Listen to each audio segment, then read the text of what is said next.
My name is Lauren, and sharing this story feels incredibly vulnerable. It's a deeply personal experience that I haven't shared with anyone close to me, but maybe putting it into words will help me process everything. Last summer, my brother and his wife asked me to look after their son, Ryan, while they went away for the weekend. Ryan had just turned 18, a bright and thoughtful young man who was always easy to be around. I agreed without hesitation, thinking it would be a typical few days of movies, snacks, and easy conversation. The first day went by uneventfully. Ryan and I spent time watching a comedy series, laughing over silly jokes, and catching up on life.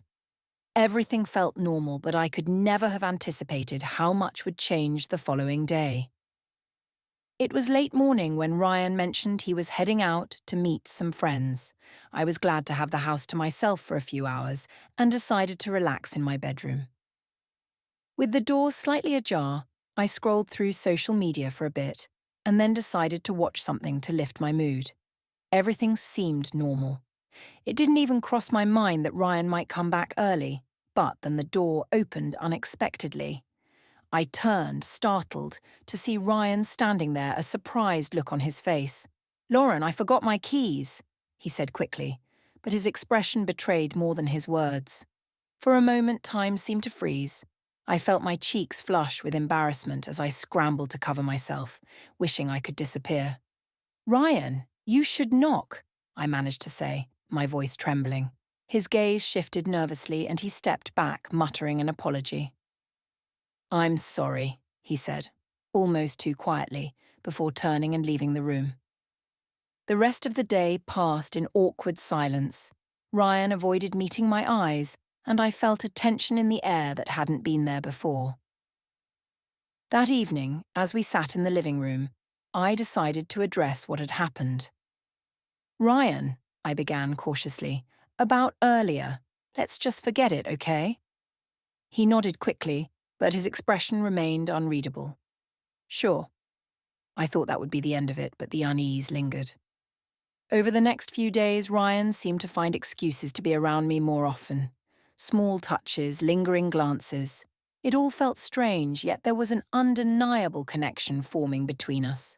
One evening, as I was cleaning up after dinner, Ryan approached me. His voice was hesitant but steady. "Lauren, can we talk?" I turned to face him, drying my hands on a dish towel. "Of course, what's on your mind?" I can't stop thinking about what happened," he admitted, his cheeks turning red. "Ryan, it was an accident," I said quickly. "There's no need to dwell on it." "It's not just that," he said, taking a step closer. "I feel different when I'm around you, like I can talk to you about anything." His words took me by surprise. I wasn't sure how to respond, so I stayed silent, hoping he would say more. "You're someone I trust completely," he continued, "and I think I might feel something more than that." His confession left me stunned. Ryan was my nephew, and the thought of anything more than familial affection was unthinkable. But as he stood there, vulnerable and honest, I couldn't deny the pull I felt. It wasn't right, and yet I couldn't ignore it. "Ryan," I said softly, "this can't happen. You're my family." "I know," he replied, his voice cracking. "But I've never felt this way before." I placed a hand on his shoulder, trying to steady us both. "We have to set boundaries. Whatever you're feeling, it's not something we can act on." Despite our conversation, the tension between us didn't dissipate. Ryan's presence became a constant reminder of the complicated emotions swirling inside me. I tried to focus on my own life, but his messages and visits continued. One evening, I received a text from Ryan. "Can I come over? I need to talk." I hesitated but replied, "Okay." When he arrived, his expression was serious. "Lauren," he began, "I know you said this isn't right, but I can't stop thinking about you. You make me feel understood in a way no one else does." "Ryan," I said firmly, "this isn't about what we want. It's about what's right." "Then why does it feel so real?" he asked, his voice filled with frustration. I had no answer. The truth was, I didn't know why. but I knew we couldn't let these feelings take over. Over time, we managed to maintain a semblance of normalcy, but every shared glance, every moment alone felt charged. Ryan's honesty had forced me to confront my own feelings, feelings I wasn't ready to admit.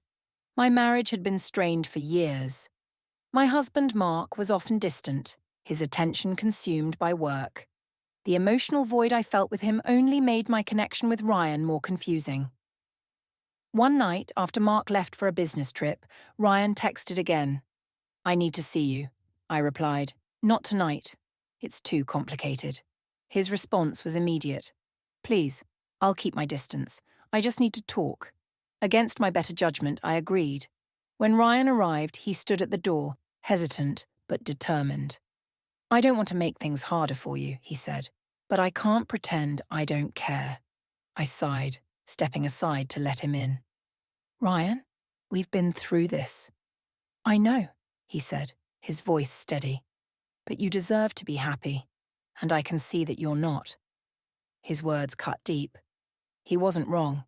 My marriage had become a hollow shell, and Ryan's presence filled a void I hadn't even realized was there. But acknowledging that felt like crossing a line I couldn't uncross. "Ryan, this isn't about what I deserve," I said. "It's about what's right." He nodded, his eyes filled with a mix of sadness and understanding.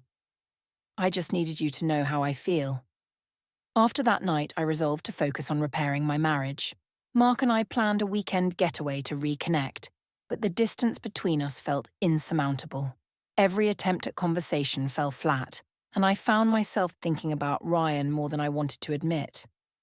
By the time we returned home, I knew something had to change. I couldn't keep living in this limbo, torn between my responsibilities and my emotions. Ryan and I eventually found a way to maintain our connection without crossing boundaries. Our bond remained strong, but we both knew where the line was drawn. It wasn't easy, but it was necessary.